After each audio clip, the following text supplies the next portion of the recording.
우리 성도님들 여섯 동안 주님 은혜 가운데 평안하셨습니까? 우리 서교사님 이제 좀 괜찮습니까? 네. 백신이 사람을 참 많이 힘들게 합니다. 백신이 힘들게 하는 게 아니고 코로나가 사람을 참 많이 힘들게 하지. 안 맞아도 걱정, 맞아도 걱정. 그런데 우리나라 많은 사람들이 지금은 맞자 하는 곳으로 기울어지고 있는 것 같은 생각이 듭니다. 갑자기 코로나 백신 맞는 그 수가 굉장히 많이 이렇게 불어나고 있고 정부에서 추진하고 있는 그대로 이루어질 가능성이 많이 있다는 그런 이야기를 듣습니다. 오늘 저는 함께 교독한 말씀을 중심으로 해서 믿음으로 정한 6월절이라고 하는 이런 제목으로 함께 은혜를 나누게 되길 소망합니다. 종말의 시기에 살아가고 있는 우리는 출애굽 직전에 애굽에 살았던 이스라엘과 여러 가지로 많은 닮은 꼴을 가지고 있습니다. 여러분들도 한번 생각해 보십시오. 오늘 우리와 출애굽 시대에 그 이스라엘 백성들하고 무엇이 닮았을까? 오늘 우리와 애굽에 살았던 출애굽 직전에 살았던 그 백성들과 무엇이 닮았을까? 무엇이 닮았다는 생각이 듭니까? 이스라엘은 어린 양의 피로 구원을 받았고요. 우리는 그 어린 양이 상징하는 예수 그리스도의 보혈로 구원을 받았습니다. 바로는 이스라엘을 좋아하지도 않으면서 내어 보내주지 않으리라고 그렇게 했고요. 사탄도 하나님의 백성을 좋아할까요? 사탄도 하나님의 백성을 좋아하지도 않으면서 붙잡고 놓아주지 않으려 하고 있습니다. 그런 것 같습니까? 그러니 우리 사랑하는 성도님들, 사탄이 여러분들을 좋아서 붙잡고 있다고 생각하지 마시고 사단의 마수에서, 사단의 소나기에서 속히 벗어나게 되길 바랍니다. 하나님께서 출애굽 직전에 애굽에 10가지 재앙이 내려졌고요.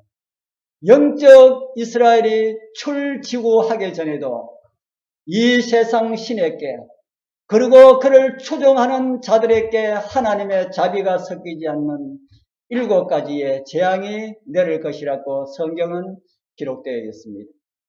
출애굽한 백성들이 홍해를 걷는 것처럼 우리도 다 침례를 받음으로 출발하였고요. 이스라엘 백성들이 광야에서 만나를 먹고 살은 것처럼 하나님의 백성들도 만나를 먹고 살았음을 하늘에 가면은 그때 깨닫게 될 것입니다. 지금 우리 사랑하는 성도님들, 여러분들이 제조가 좋아서 돈 잘 벌고 제조가 좋아서 잘 먹고 잘 사는 줄 아시죠?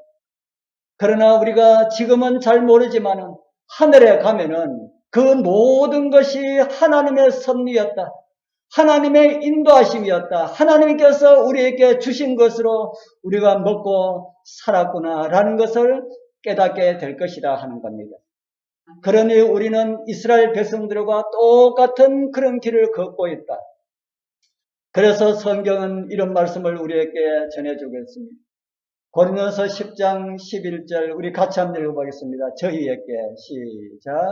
저희에게 당한 이런 일이 거울이 되고 또한 말세를 만난 우리의 경계로 기록하였느니라. 아멘. 저희에게 당한 이런 일이 거울이 되고, 이 말씀은 무슨 말씀입니까? 누가 누구의 거울이 된다는 말입니까? 이스라엘 백성들이 오늘날 이 세상을 살아가고 있는 우리들에게, 재림 성도들에게, 하나님의 백성들에게 거울이 된다 하는 것이지요. 그럼에도 사도 야고보가 말씀하신 것처럼 거울을 보고 닦아야 하는데, 거울을 보고 매만져야 하는데, 씻어야 하는데 그 모든 것을 잊어버리고 살아가는 그런 사람들이 있음을 성경은 오늘 우리에게 가르쳐 주고 있습니다.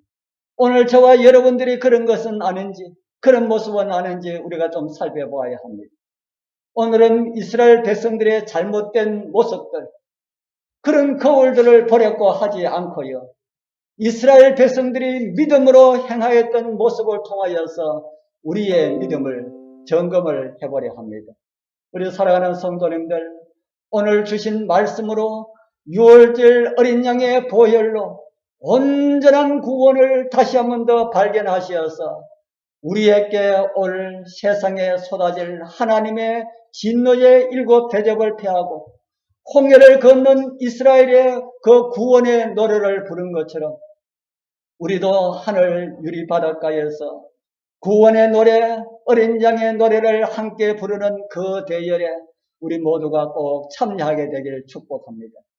오늘 히브리서 기자는 히브리서 11장 28절에서 두 가지의 엄청난 구원의 경험을 우리에게 말씀을 해주고 있습니다. 우리 교독한 본문에 있었던 말씀입니다. 믿음으로 유월절과 피 뿌리는 예를 정하였으니 이는 장자를 멸하는 자로 저희를 건드리지 않게 하려 한 것이며, 이 말씀 가운데 어떤 두 가지라고 이해가 되십니까? 두 가지 보셨습니까? 한 가지는 믿음으로 무엇을 지켰다고요? 예, 믿음으로 유월절을 지켰고, 또 다른 하나는요, 피 뿌리는 예를 정하였다. 그것도 믿음으로 피 뿌리는 예를 정하였다라는 그런 말씀입니다. 그러고 난 다음에, 이렇게 하고 난 다음에 결론적인 말씀은, 그렇게 한 이유는, 하나님의 말씀에 순종한 이유는 무엇이라고 합니까? 장자를 멸하는 자로 저희를 건드리지 않게 하려 함이라, 그렇게 기록을 하고 있습니다. 이스라엘 백성들은 그냥 믿음으로 모세를 따랐습니다. 그러나 오늘 우리에게는 어떠합니까? 이제 금방 교회를 나오시는 분들과 성경의 예언에 대해서 많이 배우시지 못한 분들은 어떻게 들릴지 모르지만 하나님의 백성들이 걸어가는 앞길에는 험난한 이런 일들이 있음을 성경은 우리에게 가르쳐주고 있습니다. 오늘 우리가 아침 예배를 드리면서 그런 이야기를 나누는지, 밥을 먹으면서 그런 이야기를 나누는지 모르겠습니다. 우리 일전에 우리 믿음을 지켰던, 종교 암흑 시기 동안에 믿음을 지켰던 그 백성들, 어떻게 그런 믿음을 지켰을까? 1년, 2년도 아니고 10년, 20년도 아니고 100년, 200년도 아니고 1000년이 넘는 그 기간을 그들은 자기가 죽고 아들대가 태어났지만 그 아들에게도 아무런 이 세상에 소망이 없는 것처럼 그렇게 보였던 그 왈덴서인들, 그들의 믿음은, 그들은 어떻게 그런 믿음을 지켰을까? 결국 그들을 말살시키기 위한 사단의 노력에 의하여서 왈덴서인들은 이 지상에서 다 사라진 것처럼 다 죽임을 그렇게 당하였습니다. 그 비싼 일들이 마지막을 살아가는 재림 성도들 앞에도 그런 일들이 있다 하는 겁니다. 온 세상이 짐승의 우상 앞에 모이게 되는 그런 일들이 있게 될 것이고요. 세상 주관자들을 통하여서 자기 마음대로 하나님을 믿는 백성들, 저 작은 무리들을 이 세상에서 제거하자 해서 그들을 제거하기 위하여서 법을 만들고 그 악한 법들을 실행하려고 할 것입니다.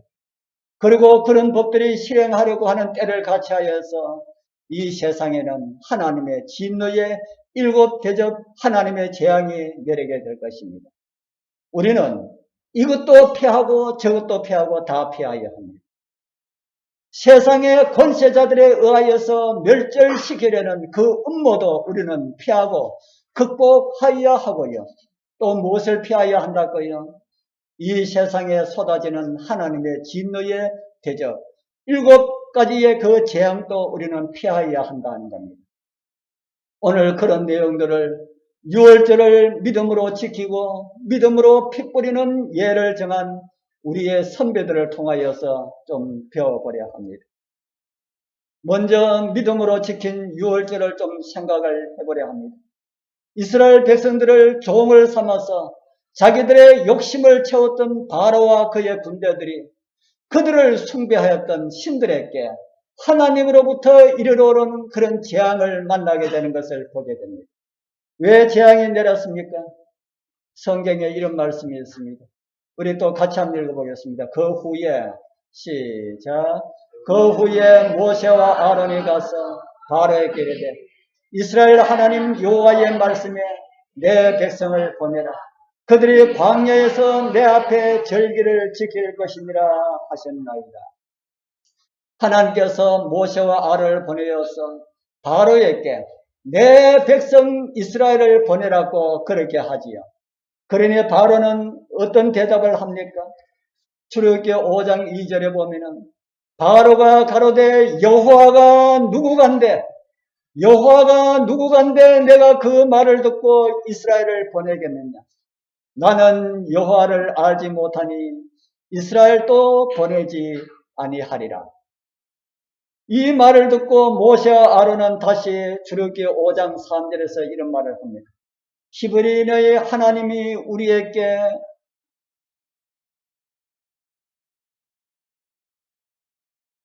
자, 우리 보이면 우리 같이 읽어보십시오. 제가 사진을 올려가지고 보이지 않습니다.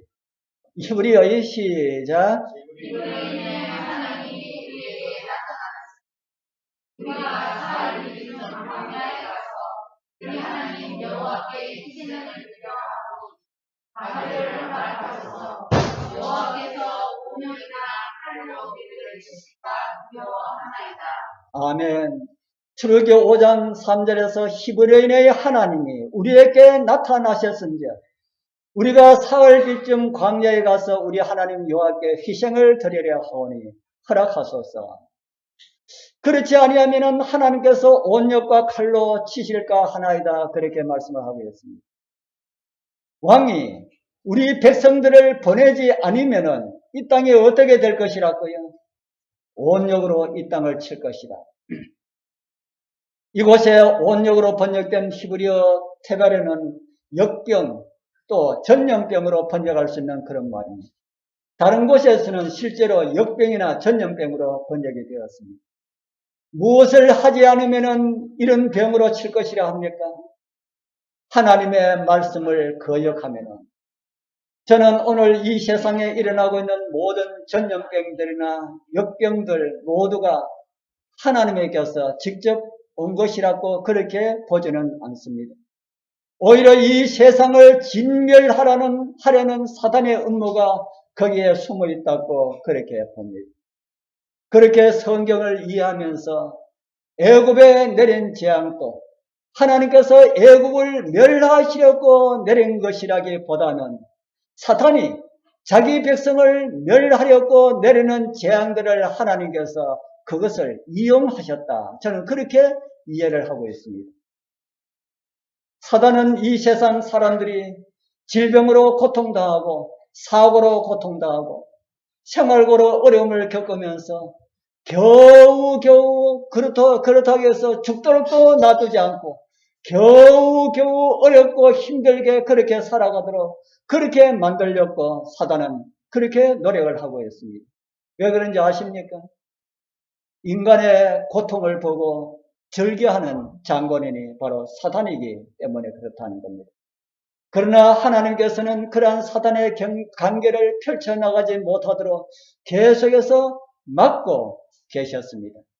따뜻한 햇볕을 통하여서 병균들을 다 죽이고요. 천연계에서 품어나오는 공기를 통하여서 병균들을 이길 수 있는 힘을 생물에게 주시고요. 그러나 그러한 하나님의 은혜를 거두게 되면은 바로 사단의 영역 속에서 멸망으로 가는 연약한 모습을 우리는 성경을 통해서 많이 보고 있습니다. 그런 사실을 생각해 본다면은 애굽에도 누가 그런 전염병들을 막고 계셨는가 하는 것입니다. 하나님께서 질병이 일어나지 않도록 막고 계셨는데 하나님께서 막고 계시지 않으면은 이 지상에 온전하게 살아있을 사람은 아마도 한 사람도 없을 것입니다. 그런데 하나님께서 애굽에 막고 있었던 그 하나님의 손길을 거두자마자 무엇이 내렸다는 것입니까? 마치 하나님께서 애굽을 심판하기 위해서 내리신 것 같은 이런 재앙들이 내려졌다 하는 겁니다. 우리 성도님들 지금 이 지구촌은 어떻습니까? 코로나19로 인하여서 피폐되어 가고 있다. 저는 그렇게 봅니다. 그래서 저는 아침으로 기도 드릴 때마다 하나님이시여, 코로나19로 인하여서 세상이 피폐되어 가고 있습니다. 사람의 마음들도 피폐되어 가고 있고 교회도 피폐되어 가고 있는 것처럼 보입니다. 그렇게 기도드리겠습니다. 우리 성도님들 정말 그런 것 같습니까? 그래서 코로나가 속히 종식되고 교회가 성도의 교제를 나눌 수가 있고 하나님을 마음 놓고 예배할 수 있는 그런 시기가 빨리 와달라고 기도하고 있습니다. 이 기도는 저만의 기도가 아니죠. 우리 성도님들 다 같은 기도를 드릴 것이라 생각합니다. 지금 전 세계에서 가장 심각한 코로나가 가장 심한 나라가 어느 나라입니까? 인도라고 하지요. 여러분들 인도가 어떤 나라인지 잘 아시죠? 인도가 어떤 나라입니까? 저는 지난 5월 26일 치루어진 말 장례식, 여러분들 말 장례식 들어보셨습니까? 말 장례식 그 현장을 영상으로 보여드리겠습니다. 화려하게 장식된 무언가 앞에서 꽃과 국물을 바치며 기도하는 사람들. 잠시 후 다 함께 다닥다닥 붙어서 거리를 진행하기도 하죠. 행진하기도 합니다. 인도 남부 한 마을의 종교단체가 신성하게 여기던 말이 죽자 대규모 장례식을 열었는데요. 이날 말의 장례식에는 수백 명의 주민이 참석했는데 상당수가 노마스크 상태였던 것으로 알려져 방역당국이 비상이 걸렸다고 합니다. 아이고, 목소리가 안 나와가지고.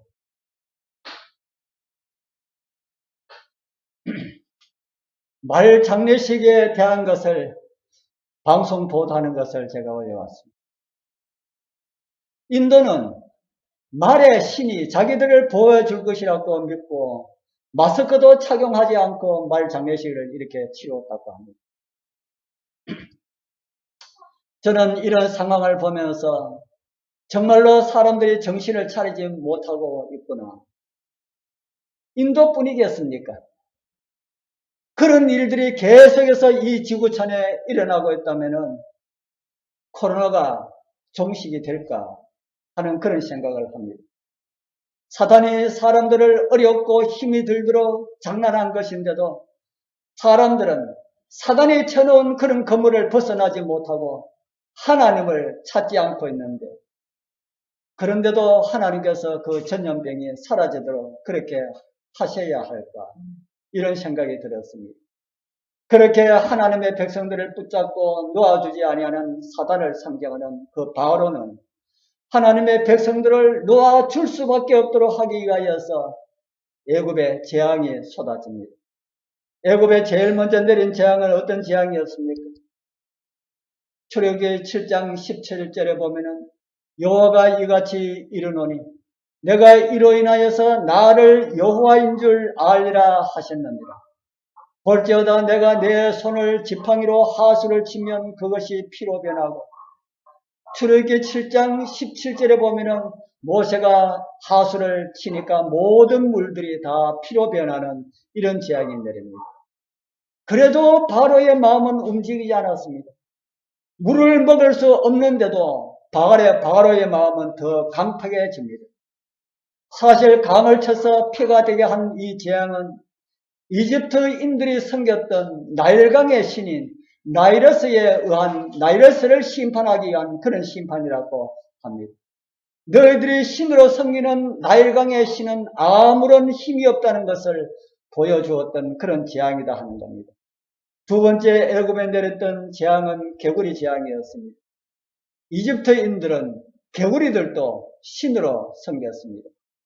우리가 생각하기에 어떻게 개구리를 섬길 수 있느냐고 할지 모르지만은 오늘날도 세상 곳곳에는 짐승들을 신으로 섬기는 사람들이 많은 것을 볼 때에 그 옛날에 개구리를 섬긴 것이 이상한 것이 아니라 하는 것입니다.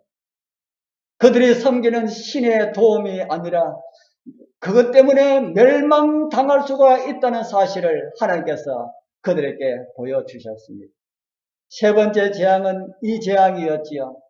무엇이 이가 되게 하셨습니까? 땅의 티끌이 이가 되게 하셨습니다.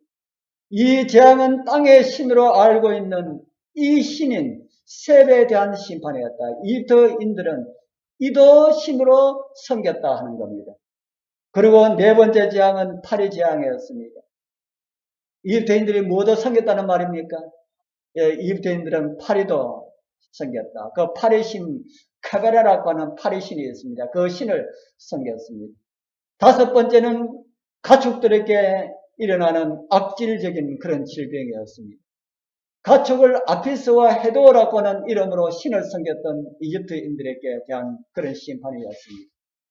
여섯 번째는 사람과 짐승에게 함께 일어나는 악성 종기의 심판이었습니다. 이 재앙은 타이폰이라고 하는 이집트 신에게 내려진 그런 재앙이었습니다. 이제 일곱 번째 내린 재앙은 우박 재앙이었습니다. 이 재앙은 대기의 신인 수에게 내려진 그런 심판이었습니다. 주먹만한 우박이 떨어지면은, 하늘에서 주먹만한 우박이 떨어지면은 그 우박에 맞아가지고 사람이 죽을 수도 있을까요? 네.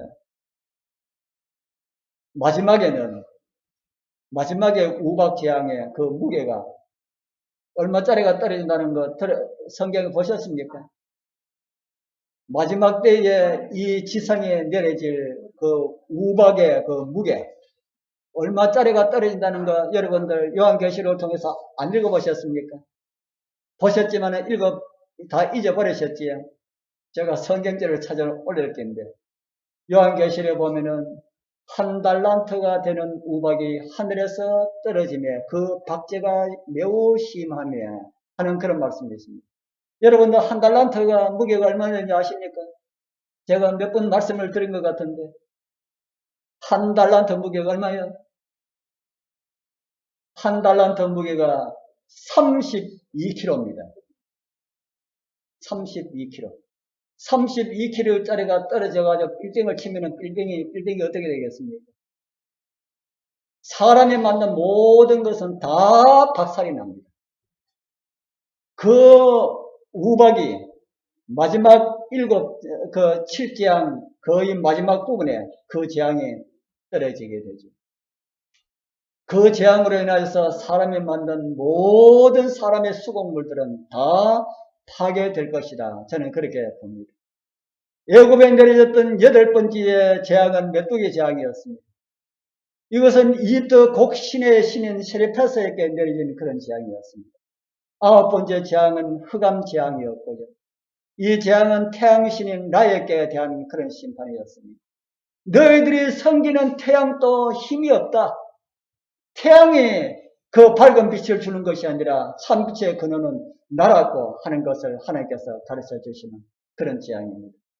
그리고 마지막 재앙 열 번째는 무엇이었습니까? 마지막 재앙 열 번째는 무엇이랄까요? 예, 장자의 죽음입니다. 출애굽기 11장 5절에 보면은 애굽 가운데 처음 난 것은 위에 있는 바로의 장자로부터 맷돌 위에 있는 여종의 장자까지와 모든 생축에 처음 난 것이 죽을지라. 믿음으로 유월절을 지켰다는 그 말씀은 이 열 번째 재앙이 일어난 사건 그때 있었습니다. 열 번째 재앙, 장자들의 죽음의 재앙은 어떤 것일까요?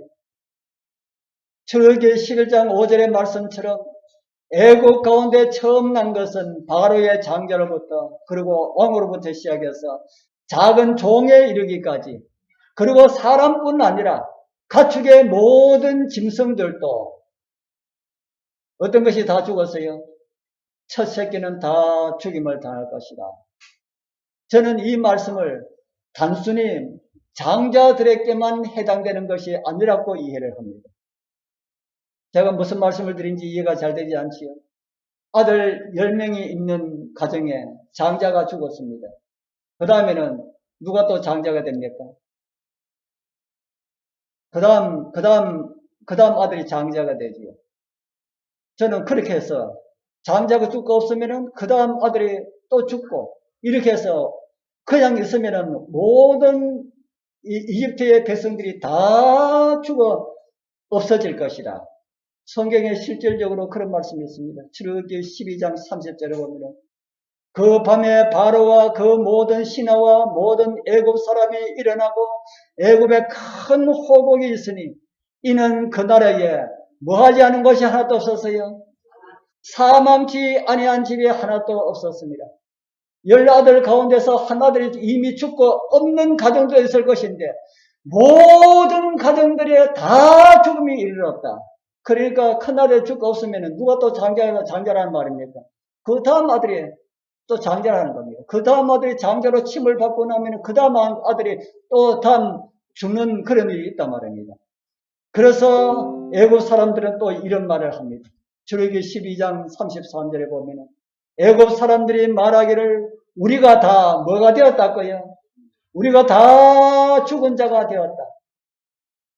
이런 것을 미리 하나님께서는 모세에게 보이셨고 모세는 이스라엘 백성들과 함께 믿음으로 유월절을 지켰다고 성경은 기록된 그런 말씀을 우리는 이미 읽었습니다. 이 사건은 종말에 살아가고 있는 우리에게 어떤 교훈을 주고 있습니까? 제가 시작 때 드린 말씀 중에 출애굽 때에 일어나는 사건들과 거의 비슷한 사건들이 일어날 것임을 제가 말씀을 드렸습니다. 모세와 이스라엘 백성들이 믿음으로 유월절을 지난 것처럼 우리도 믿음으로 지나야 되겠습니까? 코로나의 위기도 믿음으로 극복해야 되겠습니까? 우리에게 오는 개인적인 모든 시련들도 우리는 믿음으로 극복할 수가 있는 것입니까?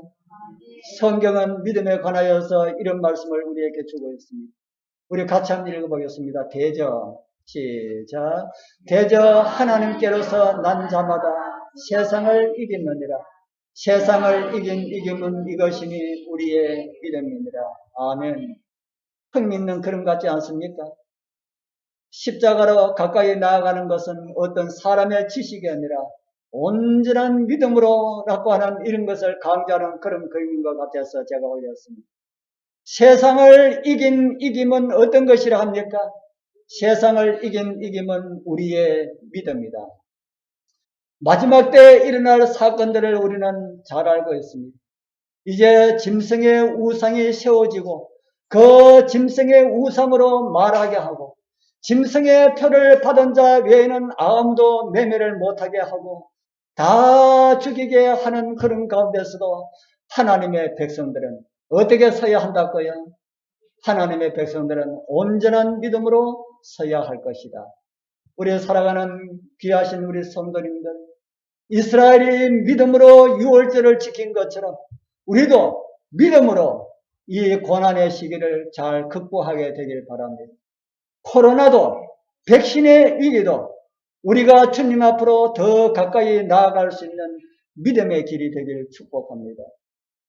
이제 두 번째 믿음으로 피 뿌린 예를 정하였다는 말씀을 좀 생각을 해보고자 합니다. 유월절과 피 뿌린 예는 따로 분리된 사건이 아닙니다. 유월절 시작하기 전에 하나님께서는 이런 지시를 주셨습니다. 출애굽기 12장 3절입니다. 너희는 온 이스라엘 회중에게 고하여 이달 열흘에 너희 매인이 어린 양을 취할지니 각 가족대로 그 식구를 위하여 어린 양을 취하되. 그리고 2절 건너 6절부터 있는 말씀을 보면 또 이런 말씀이 있습니다. 이달 14일까지 간직하였다가 해질 때에 이스라엘 회중이 그 양을 잡고 양을 먹을 집 문 좌우 설주와 인방에 바르고 그 밤에 그 고기를 불에 구워 무교병과 쓴나물과 아울러 먹되 난로나 물에 삶아서나 먹지 말고 그 머리와 정강이와 내장을 다 불에 구워 먹고 아침까지 남겨두지 말며 아침까지 남은 것은 곧 소화하라. 유월절을 이렇게 지키라는 말씀이지요. 어떻게 지키라고 합니까? 이달 열흘에 어린 양을 취하여서 준비해두고 정월 14일에 해질 때에 그 양을 잡고 양의 피를 집 문 좌우 설지와 인방에 바르고 그 밤에 그 고기를 불에 구워 먹고 남은 것은 다 불태워 없애라. 그리고 출애굽한 그 밖으로 나갈 사람들은 그 집안에 피를 바른 그 집안에 있으라. 그렇게 하고 난 다음에 먹을 때는 이렇게 먹으라고 합니다. 허리에 뭘 띠고요? 허리에 띠를 띠고 발에 신을 신고 손에 지팡이를 잡고 그것도 천천히 먹지 말고 급히 먹으라. 무엇 때문에 이렇게 급하게 먹으라고 합니까? 지금 이들은 무엇을 하라고 모세가 시도하였습니까? 어디 가려고 이렇게 했습니까? 지금 애굽을 빠져나가려고요. 그래서 왕의 명령이 떨어지면은 바로 급하게 갈 준비를 하고 그렇게 먹어라. 그렇게 합니다. 출애굽의 이 사건은 우리를 죄의 권세에서 구원하시는 예수 그리스도의 사역을 상징하고 있다는 것을 우리는 잘 이해를 하고 있습니다. 이러한 예언이 예수 그리스도를 통하여 이루어졌지요. 성경은 6월절 예수 그리스도의 6월절과 예수 그리스도의 희생을 연관하여서 이런 말씀을 주고 있는 것을 우리는 보게 됩니다. 같이 읽어보겠습니다. 너희는 시작. 너희는 누룩 없는 자인데 새 덩어리가 되기 위하여 묵은 누룩을 내어버리라. 우리의 6월절 양 고 그리스도께서 희생이 되셨느니라. 아멘. 이 말씀은 어떤 말씀입니까? 그리스도께서 무엇이 되셨다 말씀합니까? 그리스도께서 우리를 위하여서 무엇이 되셨다고요? 우리의 6월절 양이라고 합니다. 왜 예수께서 6월절 양으로 오셨습니까? 구약 성경에 이스라엘을 구원하기 위하여서 준비되었던 그 어린 양의 상징이다라는 말씀이지요. 이러한 사실을 침례 요한은 이렇게 외칩니다. 이튿날 요한이 예수께서 자기에게 나오심을 보고 가로되 보라 세상 죄를 지워가는 하나님의 어린 양이로다. 그리스도인으로 불려지는 백성들의 출애굽을 위하여서도 하나님의 어린 양 되시는 예수 그리스도께서 돌아가셨다고 성경은 우리에게 가르쳐주고 있습니다. 모세는 출애굽할 이스라엘 백성에게 어린 양의 피를 그 고기와 먹을 집 좌우 설주와 문 인방에 바르라고 그렇게 지시를 하였습니다. 그리고 그날 애굽인들은 다 죽임을 당하였으므로 그 피 안에 있는 자들은 죽임을 당하지 않았습니다. 그 같은 모습을 히브리서 기자는 우리에게 이렇게 말씀하고 있습니다. 우리가 이렇게 뿌림을 받아 그 다음에 무슨 말씀을 하고 있습니까? 예, 우리의 마음에 뿌림을 받아 무슨 뿌림을 받았다는 말입니까? 어린 양의 피에 뿌림을 받아 양심을 악을 깨닫고 이스라엘 백성들은 어디에 발랐습니까? 이스라엘 백성들은 어린 양을 취해가지고 어디에 발랐다고 했습니까? 문 설주와 임방에 발랐다. 오늘 하나님의 백성들은 그 피를 어디에 뿌리라 합니까? 우리 마음에 뿌리라. 우리 사랑하는 성도님들, 오늘 여러분들의 마음에 예수 그리스도의 피가 있습니까? 그러면은 하나님께서 세상을 심판하시는 날 여러분들은 구원을 받게 될 것입니다. 하나님께서 뭐 보고 구원해 주신다고요? 여러분들 마음에 뿌려진 그 피를 보고 구원을 해 주실 것이고, 그러나 피가 없는 자들은 멸망받을 수밖에 없습니다. 그러면은 문 인방에 또 설주에 바르는 것은 양의 피를 찍어다가 바르면 되는데 마음에 뿌림을 받아라는 이 말씀은 어떻게 적용을 해야 되겠습니까? 우리는 예수 그리스도를 보지 못하였기 때문에 예수 그리스도의 피도 우리는 보지 못하였습니다. 그런데 피도 보지도 못하였는데 어떻게 그분의 피를 우리 마음에 뿌림을 받을 수가 있을까 하는 겁니다. 여기서 우리는 한 가지 생각할 수 있는 것이 있습니다. 피 안에 있다는 것. 피 안에 있다는 것은 다른 말로는 말씀 안에 있는 것과 같은 것이다. 역시 우리 마음에 그 피가 뿌림을 받는다라는 말씀은 우리가 하나님의 말씀에 믿음으로 순종하는 것이다. 그렇게 이해를 할 수가 있습니다. 우리 사랑하는 성도님들, 마지막 때 하나님의 백성들 앞에 사단이 걸쳐놓은 수많은 덫들이 있습니다. 그 덫들을 극복하고 이기고 나갈 수 있는 것은 오직 하나 방법밖에 뿐입니다. 그것이 우리 교과를 통하여서 믿음이라고 배우셨죠. 그 믿음이 무엇을 통해 나타날까요? 그 믿음이 무엇을 통해 나타날까? 말씀에 대한 순종입니다. 너는 행함이 있고 나는 믿음이 있다. 이렇게 말하는데 네 믿음 없는 그것을 행함으로 한번 보여줘라. 그 행함이 무엇으로 나타난다 그랬습니까? 말씀에 대한 순종이다 하는 겁니다. 우리 사랑하는 성도님들, 예수 그리스도의 피 안에 거하는 삶이 되길 바랍니다. 시작 때 읽은 말씀 다시 한번 올려드립니다. 믿음으로 유월절과 피 뿌리는 예를 정하였으니 이는 장자를 멸하는 자로 저희를 건드리지 않게 하려 한 것입니다. 믿음으로 유월절을 지키고 믿음으로 피 뿌린 예를 정하여서 죽음의 날을 통과한 이스라엘처럼 우리도 이길 수가 있다는 것을 저는 출애굽을 통하여서 우리 성도님들에게 보여드렸습니다. 말씀에 대한 순종도 믿음으로입니다. 믿음이 없이는 순종이 불가능합니다. 믿지 않고 순종할 수가 없다는 겁니다. 그 믿음의 기초는 말씀입니다. 그럴 때 우리는 순종도 기쁨으로 할 수가 있다는 겁니다. 코로나 전염병 시대 온전한 믿음과 말씀에 대한 온전한 순종으로 우리를 향하신 하나님의 귀한 섭리들이 다 이루어지게 되길 소망합니다. 우리 다 함께 예수 그리스도의 보혈로 말씀에 순종함으로 우리의 마음에 뿌려진 예수 그리스도의 피로 인하여서 영광스러운 주님의 날을 위해서 준비하시는 우리 모두가 되길 축복합니다. 기도드리겠습니다. 하늘에 계시는 거룩하신 우리 아버지 하나님 감사합니다. 죄악 가운데 저희들을 건져주시고 우리 죄를 위하여서 돌아가신 예수 그리스도를 믿고 살게 해주셔서 감사합니다.